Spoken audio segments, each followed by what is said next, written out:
मतलब फोन में जो कैलेंडर होता है उसमें।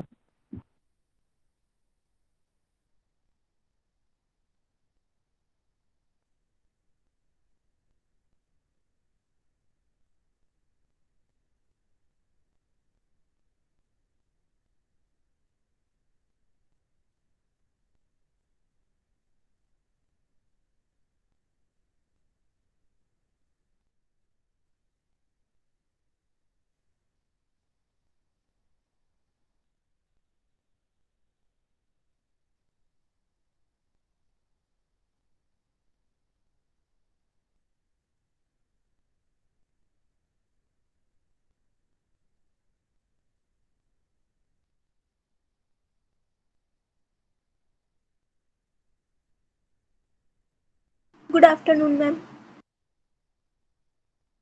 Good afternoon.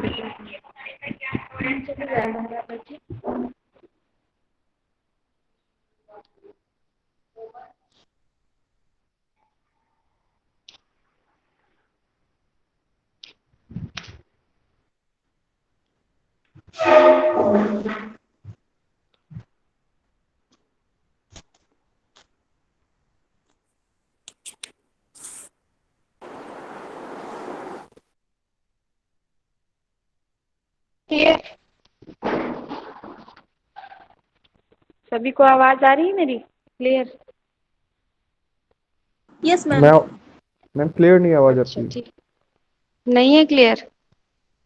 अब बताओ, अभी क्लियर है? Yes ma'am. ओके।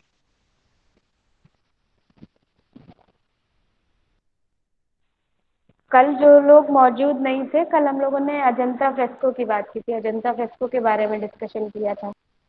काफी आप में से शायद कोई ही नहीं था, नेहा थी क्लास में। तो यस हम मैम। लोगों का जो नेक्स्ट, हाँ रितिका एकदम बोलिए, क्या कह रही थी रितिका? गुड आफ्टरनून बोल। Good afternoon, good afternoon. आज का जो हमारा नेक्स्ट टॉपिक था वो जोगी मारा केस थी ना, जिनमें भी भित्ति चित्रण का कार्य हुआ है। ठीक है, उसके बाद नेहा श्रद्धा हम लोग बात करेंगे कि आप लोगों को क्या क्या मटेरियल लेना है। क्लासेस शायद 16 से ओपन हो रही हैं सभी के लिए, तो आप लोग जैसे ही आओगे तो हम लोग अपना प्रैक्टिकल वर्क स्टार्ट कर देंगे। ठीक है, मैम कब से ओपन हो रही है? 16 से आया ओके है मैम। सुनने में अब, है ना? तो जो भी होगा क्लियर हो जाएगा 2-4 दिनों में और ज़्यादा, क्योंकि अभी 16 तो से मैम। 16 का, हाँ 16 से। Okay ma'am. तो ये सोच रहे हैं हम लोग जैसे ही आप लोग आते हो तो हम लोग फटाफट से अपना प्रैक्टिकल का काम शुरू करेंगे, ताकि वो इस बार इनकम्प्लीट ना रह जाए ऑनलाइन क्लासेस के लिए। Yes ma'am. ऑनलाइन क्लासेस में क्योंकि आपके जो इस बार की टेक्निक्स हैं वो आप ऑनलाइन में प्रॉपर तरीके से नहीं कर पाओगे। ठीक है, जोगी मारा केव्स के बारे में क्या क्या जानते हो आप लोग? पढ़ा तो है ही है सभी ने, क्या क्या जानते हो? जो नहीं जानते हो वो हम बताएं फिर आपको। ऋतुराज, मैम आज यस पढ़ मैम। जानते हैं लेंगे। आप? नो पढ़ मैम। लोगे मैम। आज? अच्छा, यस कुछ नहीं मैम। पता, कोई नो बात मैम। नहीं, हम बताते हैं यस आपको। मैम, ये सबसे पुरानी वो है, प्रागैतिहासिक हाँ, कालीन। सबसे प्राचीन प्राचीन गुफा है और पहली ऐतिहासिक गुफा है जोगी मारा, यस मैम। जिसको हम लोग बोलते हैं चंद्रगुप्त मौर्य कालीन गुफा।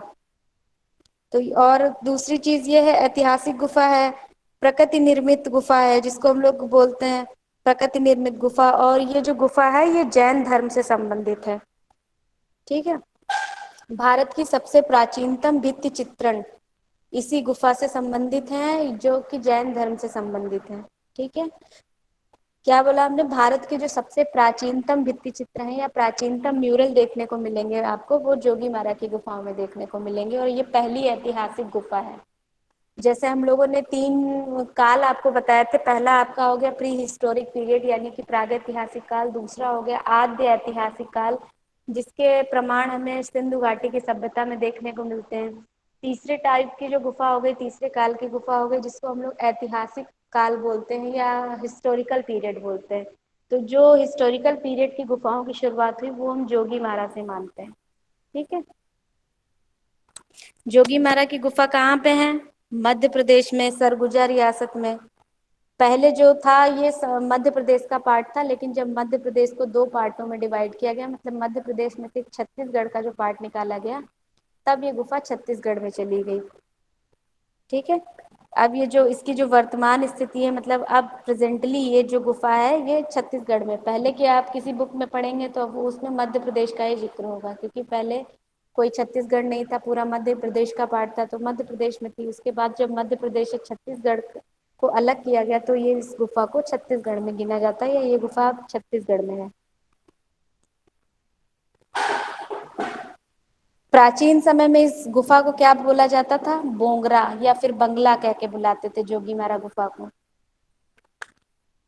जोगीमारा पूरी एक गुफा है, प्रवेश द्वार से लेके अंतिम दीवार तक पूरी एक ही गुफा है, और इसकी गुफा की जो लंबाई चौड़ाई और ऊंचाई है वो 10 × 6 × 6 फीट है। ठीक है। आप नोट करते जाओ ये सारी चीजें, क्योंकि ये आपके लिए बहुत हेल्पफुल होंगी, अगर आप लोग एग्जाम भी देते हो ना, उसमें भी ये काफी हेल्प करेंगी आपकी। और दूसरी बात है, क्योंकि इसकी यहीं से म्यूरल की शुरुआत हुई थी, प्राचीनतम भित्ति चित्रण की शुरुआत यहीं से हुई थी, तो ये आपके म्यूरल का भी पार्ट है। इसके जो चित्र बने हुए हैं, इनकी चित्रण विधि मतलब चित्रण प्रक्रिया जो है किस तरीके की है, तो इसके जो चित्र हैं वो जो छत पे चित्र बने हुए हैं, जोगीमारा की गुफाओं में जो छत पे चित्र बने हुए हैं, उनकी जो पृष्ठभूमि है, मतलब जो धरातल है इनका या फिर जो सरफेस है वो वाइट कलर का है। वाइट सरफेस पे ये रेड कलर के चित्र बने हुए हैं। ठीक है। और काले रंग से यानी ब्लैक कलर से उसकी आउटलाइनिंग की गई है। उसके बाद जो बॉर्डर बनाया गया है वो येलो कलर का है। तो इसमें टोटली कितने कलर्स का यूज हुआ है? सबसे पहले व्हाइट, रेड, ब्लैक और येलो। इनमें ब्लू कलर का यूज कहीं भी नहीं हुआ है, इन 4 टाइप के कलर्स का यूज हुआ है, रेड, येलो, व्हाइट और ब्लैक। अब ये बात आती है कि इनमें कौन कौन से चित्र बने हुए हैं, इनकी गुफाओं में जो चित्र हैं वो कौन कौन से बने हुए हैं। तो इसमें जब आप बात करेंगे टोटल, तो इसमें 7 टाइप के चित्र बने हुए हैं, मतलब इस चित्र के जो 7 खंडों में डिवाइड है। जोगीमारा के जो गुफा है वो गुफा के चित्र हैं वो 7 खंडों में डिवाइड किए गए हैं। पहला जो चित्र होगा आपका, उसमें क्या दिखाया गया है? कमल युक्त सरोवर, मतलब कमल से बने हुए हाँ रितिका बोलिए, कुछ बोलना है? मैम आपने और कौन से दो नाम बताए थे इसके? किसके? जोगी जोगीमारा के। मारा जोगीमारा को प्राचीन समय में बोंगरा कह के पुकारते थे। बोंगरा या फिर बोंगरा का मतलब होता है बंगला, तो उसको बोंगरा कह के बुलाते थे जोगीमारा को। इसमें जो फर्स्ट पहला खंड है चित्रों का, उसमें कमल युक्त सरोवर बने हुए हैं। फिर जो दूसरा चित्र बना हुआ है उसमें क्या दिखाया गया है? व्यक्तियों का एक समूह है जो आपस में एक दूसरे से बातचीत कर रहे हैं, यानी उसमें वार्तालाप का सीन दिखाया गया है। तीसरे खंड का जो चित्र है उसमें क्या हुआ है? पुष्प के ऊपर नृत्य करता हुआ युगल, यानी कपल को फूल के ऊपर डांस करते हुए दिखाया गया है। फिर चौथा फिगर है जो एक ह्यूमन फिगर बनाया गया है, उसके सिर पे चोंच बनाई गई है, यानी चोंचदार मनुष्य का एक चित्रण है, जो कि पूरा प्रोपोर्शन में नहीं बना हुआ है, या उसको हम लोग अनुपात रहित मनुष्य का चोंचदार चित्र भी बोल सकते हैं। फिर 5वें टाइप का जो चित्र है आपका, जिसमें बना हुआ नृत्यांगना यानी कि डांसर और सिंगर्स जो बनाए हुए दिखाई देते हैं, और जो नृत्यांगना है वो गायक है, वो नर्तकों के झुंड में बैठे हुए हैं। छठे खंड का जो चित्र है उसमें प्राचीन ढंग के रथ और चैत्यों का अंकन हुआ है। फिर जो 7वें टाइप का चित्र है उसमें क्या है? यूनानी रथ के समान भवनों का चित्र, मतलब बिल्डिंग्स का जो चित्रण हुआ है 7वें खंड में। ठीक है। तो ये जो 7 खंड में डिवाइड है ये जोगीमारा की गुफा, इनके 7 टाइप के चित्र आपने नोट कर लिए सभी ने? Yes ma'am. Ma'am. Ma'am last वाला यूनानी। यूनानी रथ के समान भवनों का चित्रण हुआ है उसमें, मतलब वो देखने में रथ के समान लगते हैं, लेकिन उनमें उस टाइप की बिल्डिंग्स का चित्रण हुआ है। इसका जो भित्ति चित्रण विधान है ना जोगीमारा का, वो फ्रेस्को के अंतर्गत आता है, मतलब उसकी जो टेक्निक है वो फ्रेस्को के अंतर्गत आती है। और सभी के जो चेहरे बने हैं इनमें, जो भी फिगर्स को ड्रॉ किया गया, जो फिगर्स की पेंट किया गया जिन चित्रों को, उनके चेहरे सभी के हैं वो सामने की ओर हैं, जिसको हम लोग लॉ ऑफ फ्रंटिलिटी के नाम से जानते हैं, यानी सन्मुखता का नियम जिसको हम लोग बोल सकते हैं। ठीक है, इतना क्लियर हुआ सभी को? आकाश, यस मैम। क्लियर है इतना? जोगी यस मारा की मैम। बात कर रहे हैं हम, आपने लेट अटेंड की है क्लास। Yes ma'am. इनकी प्रतिलिपियां किसने किसने बनाई हैं? इनकी प्रतिलिपियां जो बनाई गई 1914 में बनाई गई हैं, असित कुमार हलदार और समरेंद्र नाथ गुप्ता ने इनकी प्रतिलिपियां बनाई हैं 1914 में। और इनका जो संग्रह मिलता है आपको देखने में, भारतीय पुरातत्व विभाग जो भी है, ASI करके। मैम हाँ आशीष शुद्धा, और हजरत और असित कुमार हलदार और समरेंद्र नाथ गुप्ता, इन्होंने इनकी प्रतिलिपियां बनाई हैं। इन चित्रों का संग्रह जो देखने को मिलेगा आपको नई दिल्ली में। और जो इनकी चित्र योजना है वो सांची और भरूच से मिलती जुलती है। जोगी मारा की गुफाओं में आकृतियां अनुपात रहित है, चपटी हैं और बौनी आकृतियां हैं, इसीलिए इनको अनुपात रहित बोला जाता है। हाँ ऋतिका, कुछ पूछ रहे हो आप? मैम ने खनिज रंगों का भी इस्तेमाल किया गया है। हाँ, क्योंकि ये बहुत प्राचीन गुफा है, तो उस समय तो हमारे पास कोई और पिगमेंट्स थे ही नहीं। जो खनिज रंग और भूमिज रंग थे, इन्हीं रंगों का इस्तेमाल किया गया, इसीलिए इसको बताया गया है कि इसकी जो चित्रण विधान है वो तो फ्रेस्को के क्या होता है? अंतर्गत आता है। क्या चीज? हिरौंजी। हिरौंजी, ये भी कलर है, भूमिज रंग है, कलर में ही आता है आपका। हिरौंजी ग्रीन कलर जैसा होता है। इसमें वैसे सिर्फ 4 कलर्स का यूज हुआ है ऋतिका। Yes ma'am. इसमें सिर्फ 4 कलर्स का यूज हुआ है, जैसे हमने बताया था ना आपको। जो छतों पर जो बेस किया गया है, बेस कलर है, या जो पूरा धरातल कलर किया गया है, वो यस मैम। पृष्ठभूमि है वो व्हाइट कलर की है, उसके ऊपर रेड कलर से चित्र बने हैं। फिर उन चित्रों की आउटलाइनिंग ब्लैक कलर से की गई है, और उसके बाद जो बॉर्डर बनाया गया है वो येलो कलर का है। तो इसमें सिर्फ 4 कलर्स को ही यूज किया गया है। मैम बुक ब्लू कलर लेकर का, के बैठे थे ना, तो उसी में ये था तो अच्छा अच्छा, हाँ। Yes ma'am. तो जो मेन कलर्स हैं इनके वो यही 4 कलर हैं, और ब्लू कलर का यूज कहीं भी नहीं किया गया है। मैम सफेद, खड़िया, लाल और काले तथा हरे। हम्म, हरा नहीं है इसमें, पीला है। कौन सी बुक है? मैम यही वाली, भारतीय चित्रकला एवं इसको मूर्तिकला पूरा करके। डिटेल में पढ़ना पूरा इसको। Yes ma'am. हाँ आकाश, बोलिए। मैम ये जो मतलब ये जो गुफाएं हैं, ये अजंता से भी पुरानी गुफाएं हैं ना? हाँ, ये सबसे प्राचीन गुफाएं हैं। ऐतिहासिक मतलब ऐतिहासिक काल की शुरुआत, गुफाओं की शुरुआत यहीं से हुई थी, तो ये सबसे प्राचीनतम गुफाएं हैं। और सबसे पुराने जो भित्ति चित्र मिलते हैं वो इसी गुफा में मिलते हैं। ठीक है। मैम प्राचीनतम इसमें भित्ति इनकी चित्र इसी पैराग्राफ गुफा में। दे रखा है, मैम आपको इसकी फोटो भेजेंगे जिसमें ये जो हाँ हाँ, दिए भेज गए। देना, भेज देना, भेज देना। Yes ma'am. ठीक है, इतना क्लियर है सभी को? Yes ma'am. फिर ये इसके बाद जोगी मार, हाँ श्रद्धा बोलिए। मैम कुछ नहीं श्रद्धा, बोलना। अच्छा अच्छा, ठीक है।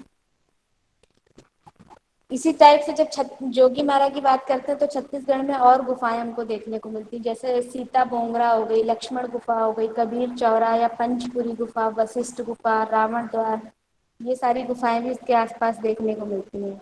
जोगी मारा के पास जो एक गुफा है सीता बोंगरा, सीता बोंगरा का नाम सुना होगा आप लोगों ने, जोगी मारा अगर पढ़ा है तो। क्यों ऋतिका, यस सुना मैम है है। नाम मैम सीता? हाँ हाँ मैम है। हाँ हाँ आकाश बोलो। वो मैम ज्यादा सर ने ज्यादा डिटेल में नहीं लिख पाया मैम इसके बारे में, तो ज्यादा अच्छा, पता नहीं। नहीं हम तो सिर्फ डिस्कस इसलिए कर रहे हैं ना क्योंकि आसपास की चीजें हैं ये। तो जोगी यस मारा मैम। के पास लांगड़ा। हम्म, मैम सीता लांगड़ा भी। हाँ सीता लांगड़ा या सीता बोंगरा दोनों नाम हो सकते हैं इसके, यस दोनों मैम। तरीके से बुलाया जाता है। तो सीता बोंगरा जो है वो एशिया की सबसे प्राचीनतम नाट्यशाला माना गया है इसको, सीता बोंगरा को। ठीक है। जोगी मारा में जो मंदिर है वो किसका है? वरुण देवता का मंदिर है। ठीक है, तो आप बहुत शॉर्ट में हमने चीज़ें बताई हैं। अगर आपको इसमें से कुछ पूछना है या कहीं पे कोई डाउट है तो बताओ हमको, हम बताएं उसके बारे में। सब क्लियर है सभी को? मैम जोगी यहाँ महाराज चित्र की विशेषताएं हैं यहाँ मैम। की जो हम्म। मैम मैम मुझे यहाँ की जो हाँ हाँ बोलो, बोलो। आकाश तुम पहले बोलो। मैम यहाँ की जो मतलब जो चित्रण विधि है मैम, वो क्या अजंता के जैसी है क्या? हाँ, तो यहाँ का जो चित्रण विधान है वो फ्रेस्को के अंतर्गत ही आता है, मतलब उसी टाइप का स्टाइल यूज किया गया है। जैसा कि अजंता में होगा। हाँ हाँ, ठीक है। अब मैम बस बाकी जो कल हम, हाँ हाँ रितिका बोलिए। मैम बस यही थोड़ा सा डाउट हो रहा है, जो जैसे आपने बताया ना कलर्स का, तो इसमें दे रखा है ना चित्र, जोगी महाराज के तुम चित्र एक बार कैसे हाँ हैं। पढ़ना उसको, उसके बारे में पढ़ना, फिर हम आगे डिस्कस करेंगे इसके बारे यस में, ठीक मैम, है। Yes ma'am. पढ़ लेना, क्लियर कर लेना। बाकी हम भी, क्योंकि अलग अलग बुक्स में कई बार चीजें अलग हो जाती हैं, यस मैम। तो जब आप एक दो बुक्स पढ़ोगे, हम भी पढ़ेंगे, तो वो एकदम ही क्लियर हो जाएगा। Yes ma'am.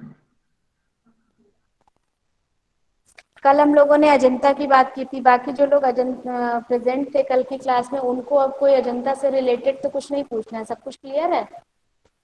Yes ma'am. Yes मुस्कान, मैम। आकाश, नेहा, सभी लोगों को ठीक है। Yes ma'am. अजंता के बाद आपका जोगी मारा हो गया। उसके अलावा आपके सिलेबस में क्या है?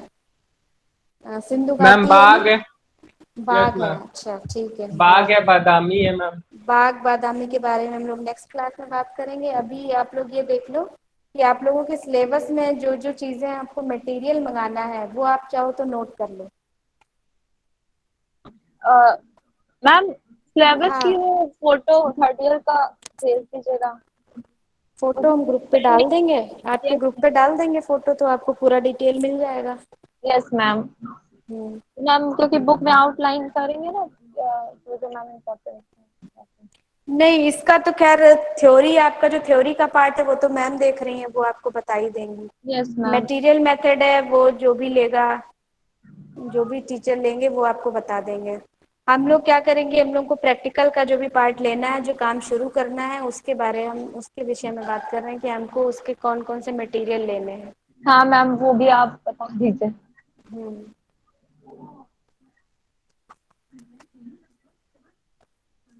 और हम लोगों ने कौन कौन से इसके पहले टॉपिक डिस्कस किए थे, कुछ है याद?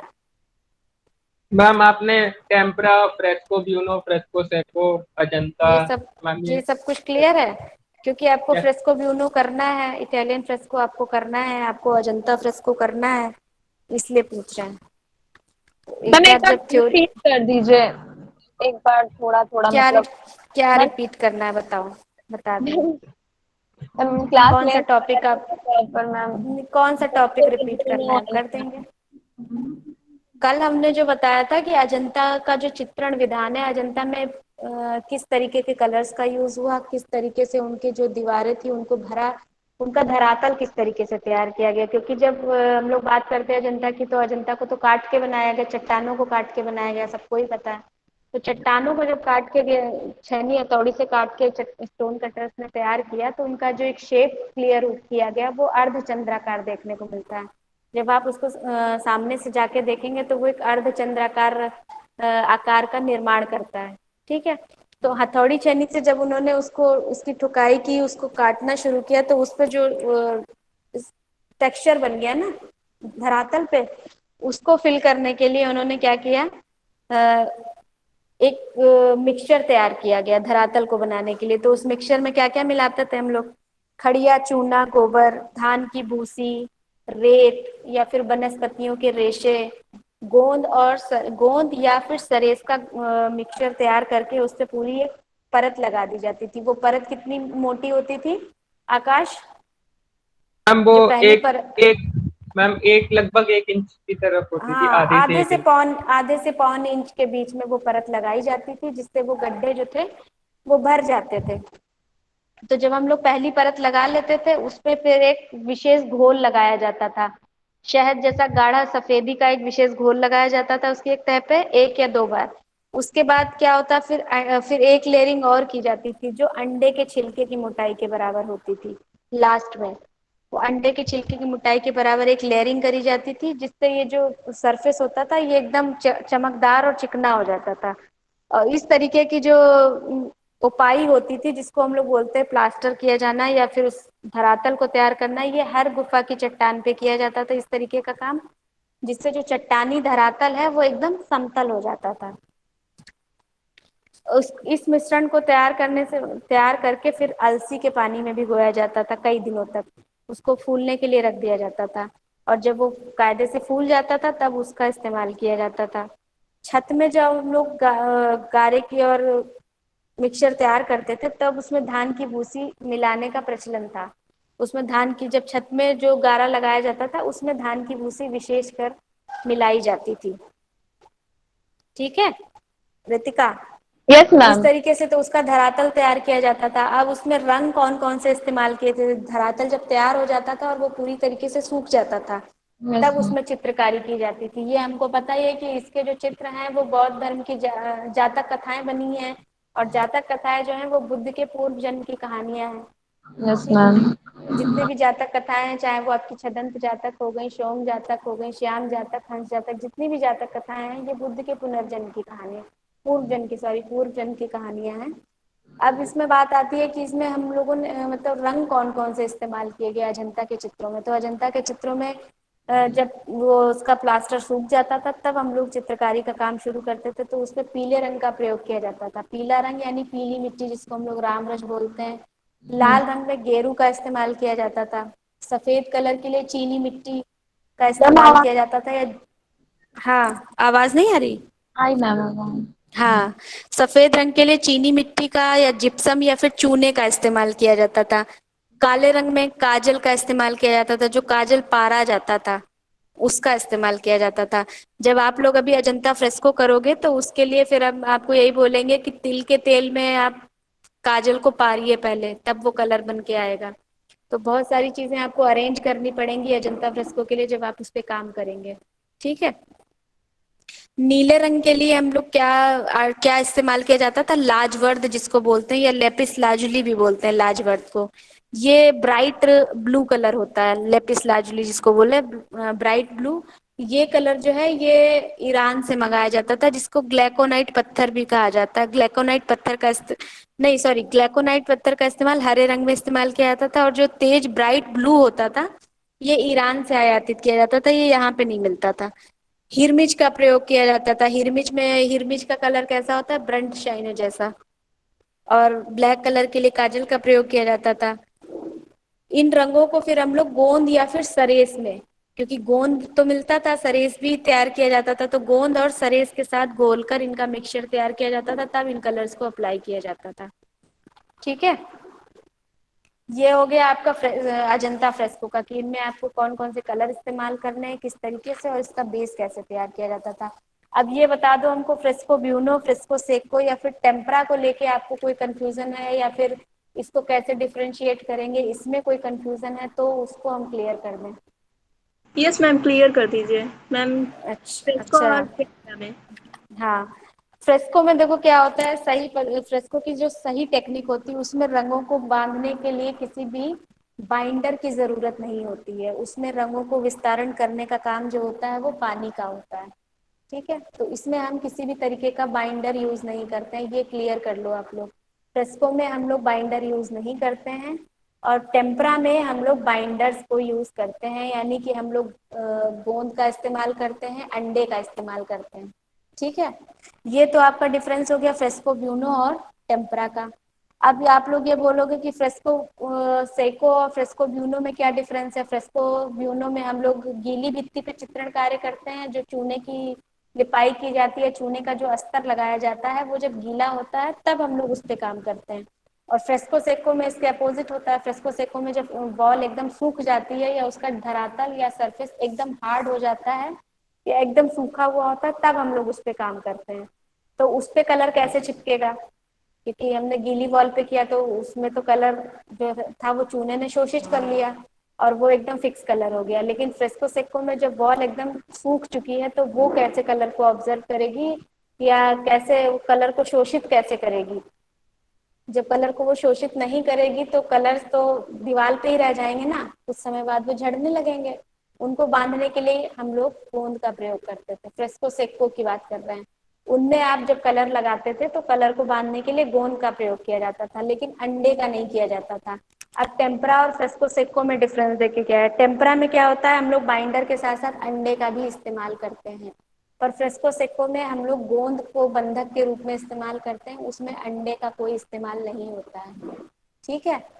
टेम्परा क्या है, टेम्परा आप किसी भी शीट पे कर सकते हैं, मतलब आप किसी भी धरातल पे अप्लाई कर सकते हैं, चाहे वो कार्डबोर्ड हो, हार्डबोर्ड हो, वुडन पैनल हो, या फिर हम लोग जो गैसो पैनल तैयार करते हैं वो हो सकता है, दीवार पे कर सकते हैं, या फिर आप जैसे आप लोग प्लाई पे काम कर रहे थे तो टेम्परा को हम लोग जो टेक्निक होती है वो हम किसी भी धरातल पर अप्लाई कर सकते हैं, लेकिन फ्रेस्को सेक्को के लिए हमको वॉल की जरूरत होती है या एक प्लास्टर की ही जरूरत होती है। उसके लिए हम लोग को एक प्लास्टर को धरातल के रूप में इस्तेमाल करते हैं।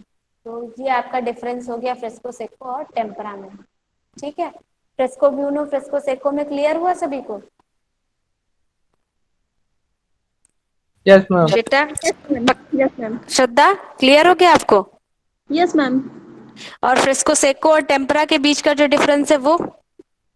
यस मैम, हो गया। अच्छा ठीक है।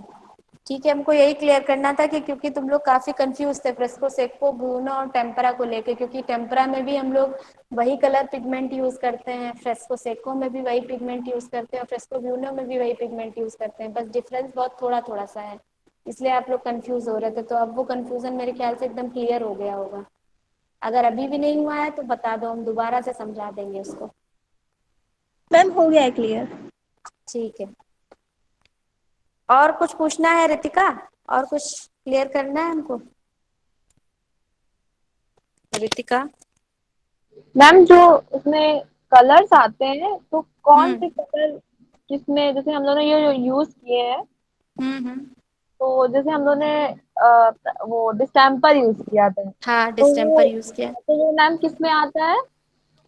देखो, हमने एक चीज आपको और भी समझाई थी, टेम्परा जो था पहले समय में हमारे पास कोई भी सिंथेटिक कलर नहीं था, तो हम Yes. लोग जो ऑयल कलर की टेक्निक पे जो हम लोग काम करते थे, जैसे मेरे पास ऑयल कलर तो काफी समय बाद आया है, तो उस तरीके से हम लोग जो कलर इस्तेमाल करते थे उसको हम लोग टेम्परा बोलते थे, क्योंकि टेम्परा में हमको बाद में पिगमेंट की जरूरत होती थी, बाइंडर की जरूरत होती थी और एग योक या एल्ब्यूमिन की जरूरत होती थी, उसके हिसाब से हम लोग उनको मिक्सचर तैयार करके काम करते थे। उसके बाद जब आज के समय में हमारे पास सारी चीजें हैं तो हम लोग ओपेक कलर को भी टेम्परा बोलते हैं। आज की डेट में आप लोग ओपेक कलर, यानी वो ओपेक कलर कौन सा हो गया आपका? पोस्टर कलर, जो कलर अपारदर्शी है। जैसे आपका एक Yes. वाटर कलर हो गया, वो ट्रांसपेरेंट होता है, उसको हम लोग पारदर्शी रंग बोलते हैं। ओपेक कलर में क्या आ गया हमारा? पोस्टर कलर, यानी कि अपारदर्शी रंग। तो उन अपारदर्शी रंगों को या ओपेक कलर को भी हम लोग टेम्परा बोल सकते हैं। जैसे ओके। तो फिर आप लोग जो डिस्टेम्पर का काम करते हो ना, यस डिस्टेम्पर मैम। और ये स्टेनर मिला के, वो भी हमारा एक टेम्परा का ही प्रोसेस है, और वो मैम थोड़ा नया अर्थ कलर प्रोसेस है। तो टेम्परा है ही। हाँ, वो तो एक पुरानी प्रोसीजर हो गया, जो हम लोग पुराना प्रोसीजर फॉलो कर रहे हैं कि आपको पुरानी चीजों के बारे में पता हो, जो जो चीजें या जो टेक्निक्स हमारे पुराने समय में इस्तेमाल की हैं आर्टिस्ट ने, उनके बारे में पता हो, तो हम वो इसलिए वो प्रोसेस कराते हैं, वो आपके सिलेबस में है। बाकी यस। आप जो आप लोग इस्तेमाल कर रहे हो उसको भी टेम्परा ही बोलते हैं। तो मैम अभी ठीक जो है। हम लोगों ने किया है सिर्फ मतलब हम्म। अर्थ कलर और ये हाँ, वो टेम्परा में आपका ही एग है। टेम्परा, वो हाँ वो एग टेम्परा हो गया आपका, क्योंकि उसमें हम लोग अंडे का यूज कर रहे थे, एक तो मैम वो हम लोगों ने आपका एग ब्लू टेम्परा हो टेम्परा गया। किया है, एक एक्ट और टेम्परा एक, किया हाँ, और एक आपने ग्लू टेम्परा किया। ग्लू टेम्परा में हम लोग क्या करते थे, ग्लू मिलाते थे, यानी गोंद, है। अलसी का तेल, अलसी के तेल की ड्रॉप्स डाली हमने और ग्लिसरीन का इस्तेमाल किया, तो जब ये तीनों चीजें मिला के की तो वो भी ग्लू टेम्परा में आ गया। एग टेम्परा में बेसिकली हम लोग एग को बाइंडर के रूप में यूज करते हैं या इमल्शन के रूप में यूज करते हैं। और जो आप लोगों ने एक वो वाला काम किया डिस्टेम्पर या और स्टेनर्स को मिला के, तो प्रेजेंटली अगर आप अपने घर में किसी तरीके का वॉल म्यूरल करेंगे तो आप कलर पिगमेंट्स को थोड़ी यूज करेंगे, ना ही अंडे का इस्तेमाल करेंगे ना ही गोंद का। आप तो यही सोचेंगे ना कि ये टिकाऊ रहे, तो आप लोग उस तरीके का काम करेंगे जो आपको इजी इजी वे में हो जाएगा, तो आप लोग उसके लिए डिस्टेम्पर और स्टेनर्स का ही यूज करेंगे। तो यस वो मैम। टेम्परा नहीं कहा जाएगा, वो भी टेम्परा है। तो आज के समय में हमारे हिसाब से वो भी टेम्परा है। आप लोग ओके। और शीट पे या किसी भी कॉटेज शीट पे अगर पोस्टर कलर से करोगे काम, तो वो भी एक टेम्परा में ही आएगा। फ्रेस्को में मैम कलर कौन कौन से रहते हैं फ्रेस्को में बेटा टेम्परा? यही पिगमेंट, यही कलर्स यूज किए जाते हैं, जो अर्थ कलर होते हैं, जिनको हम लोग भूमिज रंग बोलते हैं। दोनों में मतलब सेम ही यूज होते हैं कलर? हाँ, कलर्स, क्योंकि उसका रीजन था ना कि हमारे पास तब और कोई कलर था ही नहीं। जो यस। हमारे भूमिज रंग थे, यानी जो मिनरल कलर्स थे, उन्हीं से हम लोगों ने पेंटिंग की शुरुआत की। प्रागैतिहासिक काल में आप चले जाइए, उस समय तो कुछ भी नहीं था, कोई नॉलेज ही नहीं थी किसी तरीके की, जो आदि मानव था। तो वो यस। लोग किस तरीके से कलर्स, कोयले से, जैसे जब उनको आग का ज्ञान हो गया तो जब कोयला उनको मिला तो कोयले से उन्होंने रेखाएं खींच दी। या फिर ऐसी कोई चीज मान के चलो आप, कोई उनके पास कलरफुल पत्थर हो गया या पीली मिट्टी मिल गई, उससे उन्होंने रेखांकन कर दिया, या गेरू मिल गया, उससे उन्होंने काम किया। तो जो हमारे पास जब जिस समय में अवेलेबल होता है, हम लोग उसी के हिसाब से चीजें करते हैं ना, नया काम करते हैं। अब आज के समय में हमारे पास जो चीजें, हम लोग उनका इस्तेमाल कर रहे हैं। आने वाले 10-15 सालों में हो सकता है कोई और नई टेक्निक आ जाएगी, नए कलर्स आ जाएंगे या नए मीडियम्स आ जाएंगे, तो आप उनका इस्तेमाल करेंगे या हमारी आने वाली पीढ़ी उनका इस्तेमाल करेगी। तो उसके लिए वो पूरा, आज के समय की चीजें पुरानी हो जाएंगी। तो वही है, मतलब प्रोसेस, हम लोग वो यूज करते हैं जो हमारे पास उस समय अवेलेबल होता है। तो उस समय फ्रेस्को में भी वही कलर यूज हो, क्योंकि हमारे पास जो उस समय मौजूद था, हमने उसी से काम किया। और आज मैम, हमारे पास जो चीजें हैं वो हम उनसे काम कर रहे हैं। और मैम हाँ, लास्ट ब्रूनो मैम। ब्यूनो और फ्रेस्को और सेको टेम्परा में उसी टाइप के कलर इस्तेमाल किए जाते थे। सिर्फ अंतर ये था कि जब आप फ्रेस्को ब्यूनो करते थे तो उसमें सिर्फ भूमिज रंगों का ही प्रयोग किया जाता था, ताकि जो हम लोगों का चूने का मेन पार्ट होता है ना फ्रेस्को में, तो यस उसके मैम। साथ किसी कलर का कोई रिएक्शन नहीं हो, इस वजह से हम सिर्फ भूमिज रंगों का इस्तेमाल करते थे। और जब आप फ्रेस्को सेको की बात करते हो, तो फ्रेस्को सेको में आप कई सारे कलर्स, जैसे आपका रासायनिक रंग जो होते हैं, या वो आपके खनिज रंग हो गए, या फिर आपका वनस्पतिक रंग हो गया, इन रंगों का भी इस्तेमाल किया गया है। टेम्परा में भी इन रंगों का इस्तेमाल होता है। सिर्फ फ्रेस्को व्यूनो में मिनरल कलर्स का यूज किया जाता था, ताकि वनस्पतिक और मेटेलिक कलर यूज नहीं किए जाते थे, कि वो चूने के साथ कहीं रिएक्ट नहीं करते, इस वजह से। और मैम सारी ज्यादातर सभी गुफाओं में इन्हीं कलरों का इस्तेमाल हाँ, किया इन्हीं, जाता जो आप बाग की बात करिए, आप बादामी की बात करिए, सित्तन वासल, क्योंकि ये सब पुराने समय की गुफाएं हैं। और है। उस यस। समय तक हमारे पास ना ऑयल कलर था, ना एक्रेलिक तो बहुत बाद में आया है, ऑयल के बाद भी वाटर आया है, उसके एक्रेलिक बहुत समय बाद आया है। कोई यस। मतलब किसी तरीके का कलर हमारे पास नहीं था, सिंथेटिक कोई कलर्स ही नहीं थे, तो हमारे पास यही कलर्स थे। तो हर एक गुफा में इन्हीं रंगों का इस्तेमाल किया गया है। Okay ma'am, clear. क्लियर है ना? Yes ma'am. ठीक है। और कुछ पूछना बेटा किसी को? नेहा, आप ये कह रही थी कि आपको मटेरियल नोट करना है, तो मटेरियल में आपका देखो, जो सबसे जरूरी चीज है, एम्ब्रॉयडरी का काम आप लोग करते हो कपड़ों पे, वही मटेरियल आपका मेन होता है। बाकी चीजें तो हम लोग पोस्टर कलर से और शीट्स पे ही करते हैं।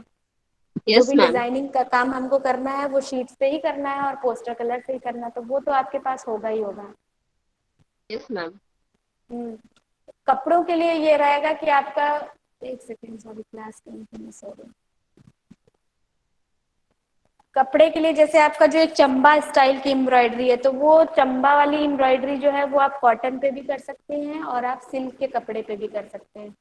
और उसके लिए जो थ्रेड यूज होगा वो भी आप कॉटन या सिल्क, जो भी आपको सूटेबल लगे उसके इस्तेमाल करिए। जैसे आप सिल्क पे काम कर रहे हो तो सिल्क ही बेटर लगेगा हमको, सिल्क का कपड़ा रहेगा तो सिल्क का थ्रेड भी रहे आपके पास। कॉटन का कर रहे हो तो कॉटन का कर लो। उसके बाद जो आपका कांथा वर्क है एम्ब्रॉयडरी का, उसमें आपको पता ही है, वो कांथा वर्क आप लोगों ने किया ही है, सेकेंड ईयर में भी किया है। तो कांथा वर्क भी हमारा सिल्क पे हो सकता है, जैसे अगर आप लोग साड़ी कर रहे हो या फिर सूट कर रहे हो तो सिल्क का कपड़ा लेना चाहो तो सिल्क पे हो जाएगा। बाकी मैम आप जो काथा प्रैक्टिस वर्क। का वाला, हाँ, कांथा वर्क, कांथा वर्क आप लोगों ने पिछली बार किस पे किया था? कॉटन के कपड़े पे कुशन तैयार किया था। मैम कुशन का बहुत मोटा कपड़ा था। हाँ, तो वो थोड़ा मैटी टाइप का कपड़ा था। आप लोग चाहो तो सिल्क का कपड़ा ले सकते हो या फिर कॉटन का कपड़ा, हल्का कपड़ा ले सकते हो। और तीसरी एम्ब्रॉयडरी कौन सी है हमारी? कसूती। तो कसूती एम्ब्रॉयडरी जो है ना वो आप कॉटन पे कर सकते हो। उसके लिए आप कुर्ते का एक ले लेना कसूती, कॉटन का बना लेना, या तो फिर उस कसूती की जो एम्ब्रॉयडरी होती है वो हम लोग ग्राफ डाल के करते हैं। तो कसूती एम्ब्रॉयडरी या तो एक मैटी का कपड़ा आता है उस पे होती है, जिसपे वो स्क्वायर टाइप का टेक्सचर होता है। आप लोगों ने देखा होगा, जैसे टेबल कवर वगैरह काफी समय पहले चलते थे, तो एक मैटी का कपड़ा होता था जिसपे लोग एम्ब्रॉयडरी करते थे, तो उस पे होता है या तो एम्ब्रॉयडरी का काम। कसूती वर्क जो होता है। मैम ये तो या नहीं, फिर एक वो मैम, एक टेबल क्लॉथ जैसा रेक्टेंगल शेप का आता है, व्हाइट कलर का मैक्सिमम होता है। उस पे जो वीविंग टाइप की होती है ना, जो मतलब उसकी और मैम बनावट उसमें होती थोड़े है ना उस उभरे कपड़े की, वो उभरी उभरी सी होती है वो। रहते, उसमें थोड़े थोड़े क्या होते हैं, उभरे रहते हैं, जिसमें हम लोग धागा डाल के डिजाइन बना हाँ लेते हैं। हाँ हाँ, बिल्कुल सही, वही ऊनी का। उसी की बात कर रहे हैं, मैटी कपड़ा होता है वो। यस उसी पे मैम, घर में कसूती रखते हैं। एम्ब्रॉयडरी होती है, हाँ उस पे कसूती एम्ब्रॉयडरी होती है। या फिर अगर आपको कुर्ती वगैरह बनानी है तो आप कॉटन का कोई कपड़ा ले लो। थ्रेड्स आपके पास वही है, सिल्क भी है और कॉटन का भी वाइट है, तो आप उससे कर सकते हो। तो इसके लिए अलग से कोई आपको मटेरियल लेने की जरूरत नहीं है। अगर खत्म हो मैम गया है तो कसूती में आप कौन सा मटेरियल कॉटन कलर। लगे? हाँ मैम नेहा। कसूती में कौन मैम कसूती में कौन सा धागा लगे? कसूती में अगर आप व्हाइट यूज कर रहे हो तो व्हाइट के लिए फिर आप कॉटन थ्रेड ले लो। और अगर आप कलरफुल करना चाह रहे हो तो भी कॉटन का थ्रेड, क्योंकि जो सिल्क का थ्रेड होता है ना वो फंसता ज्यादा जल्दी, गांठ पड़ जाती है उसमें, आप लोगों ने रियलाइज किया होगा जब आप लोग एम्ब्रॉयडरी कर रहे थे तो। Yes ma'am. Yes ma'am. तो है ना, तो आप लोग उसके लिए भी कॉटन के काफी कलरफुल धागे ले लो, उससे अच्छी एम्ब्रॉयडरी हो जाएगी। मतलब इजी वे में एम्ब्रॉयडरी होती है अगर आप लोग कॉटन का थ्रेड यूज करते हो तो। ठीक है। बाकी यस एम्ब्रॉयडरी का मैम। ही मेन मटेरियल होता है जो हमें लेना होता है। शीट्स तो सभी के पास होंगी, पोस्टर कलर है हमारे पास, तो जो वीविंग के डिजाइन हमको निकालने हैं, प्रिंटिंग के डिजाइन निकालने हैं, वो हम लोग शीट्स पे ही निकालेंगे। और हम कोशिश ये करेंगे इस बार कि जो प्रिंटिंग का स्टाइल है वो हम लोग सोच रहे हैं ब्लॉक्स बना के करें, क्योंकि प्रिंटिंग का स्टाइल तो हम लोग निकाल लेंगे, डिजाइन निकाल लेंगे, लेकिन ब्लॉकिंग किस तरीके से होती है, किस तरीके से ब्लॉक से प्रिंट किया जाता है, डबल कलर में, सिंगल कलर में, एक वो आइडिया अगर हमको मिल जाएगा तो वो बहुत बेटर होगा। अगर ब्लॉक्स आप लोग कट नहीं कर पाओगे तो ब्लॉक्स हम लोग कहीं से अरेंज कर लेंगे, खरीद लेंगे। ठीक है, उसके बाद हम लोग उससे प्रिंटिंग का काम करेंगे। जो हमारी फरूखाबादी प्रिंटिंग है, एक कट की टाई एंड डाई है, और एक दूसरा तीसरा टाइप का कौन सा था लिखाया था हमने नेहा, 3 टाइप की प्रिंटिंग थी इस बार हमारी सिलेबस में। एक तो फरूखाबादी प्रिंटिंग थी, एक कट की टाई एंड डाई थी, और तीसरी शायद जयपुरी प्रिंटिंग थी। जयपुरी प्रिंटिंग में एक तो, प्रिंटिंग। हाँ हाँ श्रद्धा। Screen printing. हाँ हाँ, स्क्रीन प्रिंटिंग। ठीक है, तो ये जो 3 प्रिंटिंग थी, इसमें जो हमारे ब्लॉक्स वाली प्रिंटिंग होती है वो हम लोग ब्लॉक्स से बनाएंगे। कोशिश करेंगे कि हम उनकी प्रिंटिंग की जो पूरी प्रोसेस होती है वो कपड़े पे हम लोग अप्लाई करके उसको सीखें। ठीक है, डिजाइन तो आप तैयार करेंगे ही करेंगे पेपर पे, लेकिन उस डिजाइन को हम लोग प्रिंटिंग में कैसे अप्लाई करते हैं वो भी सीख लेंगे हम लोग। तो मैम यस ये मैम। कपड़े में करना पड़ेगा? प्रिंटिंग जैसे अगर आपको सीखनी है तो प्रिंटिंग बेसिकली होती तो कपड़े पे ही है, सूट बनाए जाते हैं, दुपट्टे बनाए जाते हैं, प्रिंटिंग की बेडशीट बनती है, साड़ियाँ बनती हैं, तो वो प्रिंटिंग का जो एक प्रैक्टिस के स्टाइल लिए होता तो है। हम पेपर पे करेंगे, हम लोगों को प्रैक्टिस करना होगा पहले। हाँ हाँ हाँ बिल्कुल, वही कह रहे हैं ना, जैसे एक प्रिंटिंग का एक जो स्टाइल होता है, जो प्रोसीजर होता है, वो आप लोग सीख लोगे अगर कर लोगे तो कपड़े पे। Yes ma'am. ठीक है। हाँ रितिका, कुछ पूछ रहे थे आप? मैम म्यूरल का भी मटेरियल बता दीजिए अभी, म्यूरल जैसे का मटेरियल बेटा आज हमने नोट करके रखा है, हम ग्रुप पे डाल देंगे, तुम लोग देख ओके। लेना। ठीक है, ओके उसका मैम। फोटो हम ग्रुप पे डाल देंगे। अजंता फ्रेस्को का सामान नोट किया हुआ रखा है मेरे पास, वो हम ग्रुप यस। पे भेज देंगे। और आपका जो इटालियन फ्रेस्को का सामान है उसके लिए भी हम मटेरियल भेज देंगे। बाकी चीजें टेराकोटा के लिए हमें मिट्टी की जरूरत होगी, तो मिट्टी के लिए भी 2 चीजें हैं हमारे पास। एक हम लोग बनी बनाई मिट्टी ले लेते हैं जिसमें यस हमको मैम। सिर्फ मैम आवाज नहीं आ रही है आपकी। Hello ma'am. बकेट कुछ लेके आओ। का प्रोसेस थोड़ा लंबा है, मिट्टी छाना पड़ेगा उसके लिए आपको, फिर मैम जर छलनी आपकी आवाज अभी नहीं आ भिगोने रही के थी, आपने बर्तन सब क्या कुछ कहा लाना मैम? होगा तो जो, हम ये कह रहे थे कि जो मटेरियल है वो हम ग्रुप पे भी भेज देंगे। ठीक है, और एक बार ही लिखा भी दें जो हमारी क्लास होगी, ताकि आप लोग जब तक क्लास ऑफलाइन शुरू करो करो तब तक आप लोग अपना मटेरियल अरेंज कर लो जब तक घर पे हो। तो वो हम आपको बता देंगे नेक्स्ट क्लास में जो भी हो, और फोटोज भी भेज देंगे। तीसरा टॉपिक जो हमारा रहेगा टेराकोटा में जो हम लोग काम करेंगे, उसमें क्या रहेगा, उसमें सिर्फ जरूरत मिट्टी की होती है, मिट्टी और सुर्खी की। सुर्खी क्या होता है, ईंट का बुरादा होता है। ठीक है, तो वो आप लोग को बना बनाया भी मिल जाता है, कुछ बच्चों ने पिछली बार पीस के अरेंज किया था, तो जैसा आप लोगों को सुविधा लगे उस हिसाब से अरेंज कर लो। हम ये बाउंड नहीं कर रहे हैं कि नहीं आपको यही बनाना है या फिर बना बनाया लाना, जैसा जिसको सुविधा लगे वो वैसा काम कर लो, क्योंकि समय हमारे पास बहुत कम होता है और काम बहुत ज्यादा होता है। Okay ma'am. ठीक है। मैम हाँ बेटा, मुस्कान मैम बोलो। सॉरी मैम, सॉरी हम बाहर थे मैम, इसलिए क्लास में हम वैसे ही ले रहे थे। बताओ क्या हो गया। मैम आप देख लीजिए, मैम कलर स्कीम निकाल के रखी थी कल, मैम देख लीजिए। दिखाओ दिखाओ दिखाओ, ओपन करो कैमरा।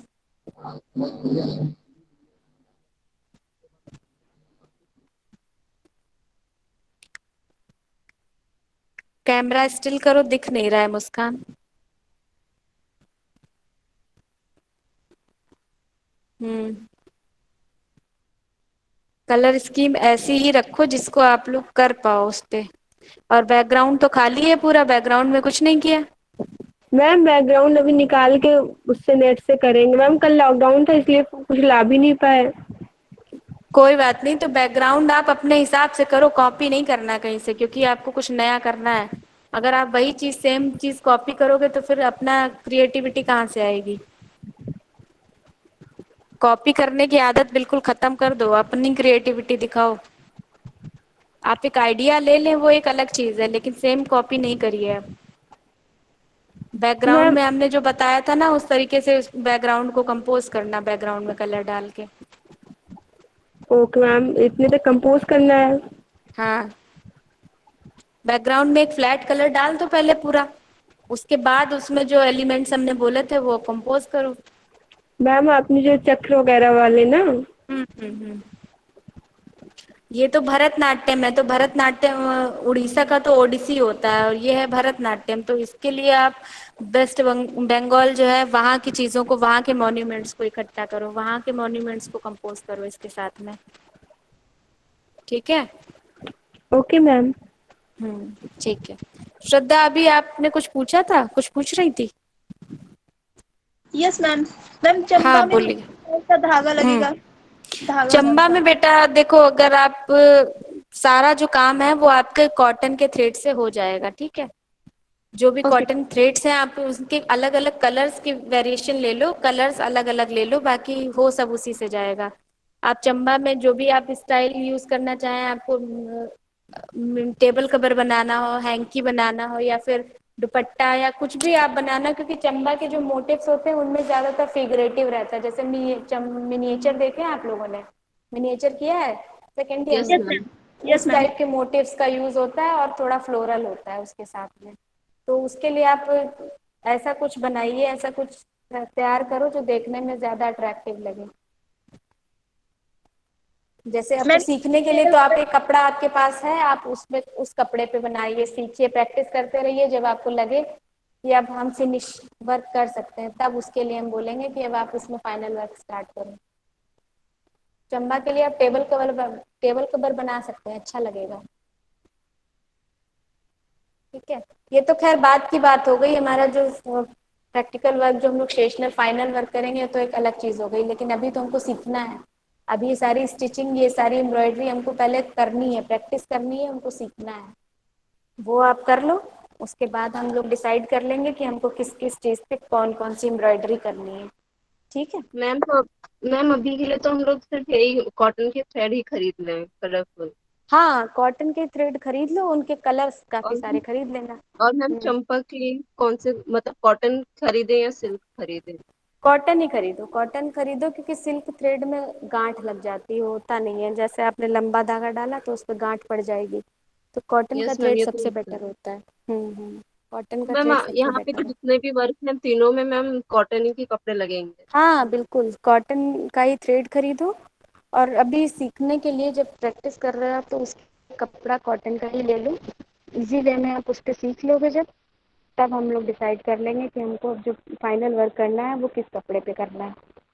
ठीक है। जैसे अगर आप लोग यस टेबल मैम। कवर बना रहे हैं तो वो तो कॉटन पे ही बेटर लगेगा, या कसूती, वो सिल्क या फिर कॉटन हो सकता है, कॉटन का ही बेसिकली कॉटन होता है, या फिर मैट, या फिर कॉटन होता है, तो कुर्ते या सूट के लिए तो आप कॉटन ही लेंगे। हम्म क्या कह रही मैम श्रद्धा। आवाज क्लियर नहीं आ रही अच्छा, मैम थोड़ा आवाज। नेट, हाँ नेट। ठीक है, तो अभी आप लोग इतना मटेरियल अरेंज कर लो, बाकी म्यूरल वालों के लिए हम मटेरियल भेज देंगे ग्रुप पे।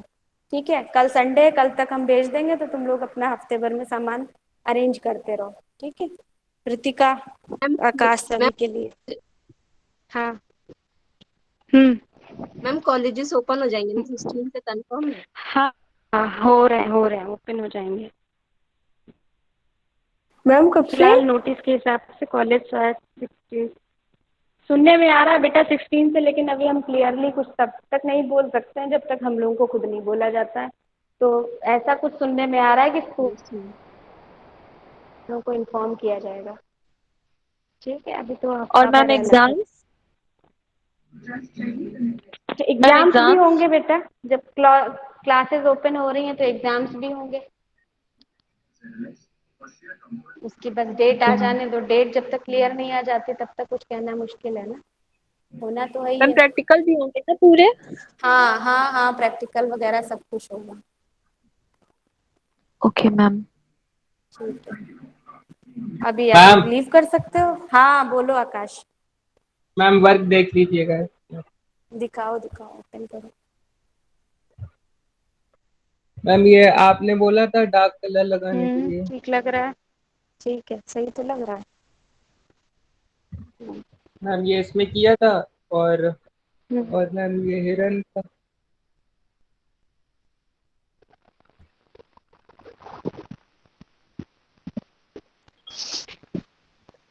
क्लास ऑफ कर। मैम ये इसमें अभी ड्रॉ कर रहे हैं, पंख ड्रॉ कर रहे हैं मैम इसमें।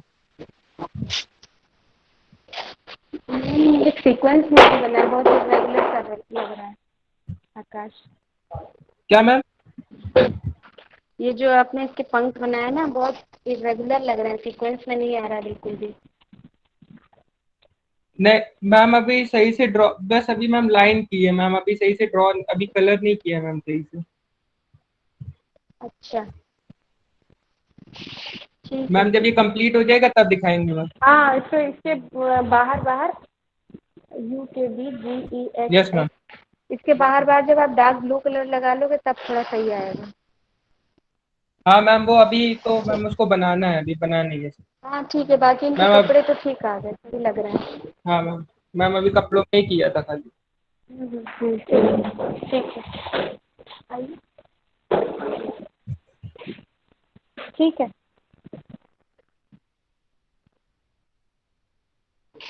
कोड नहीं आया क्या?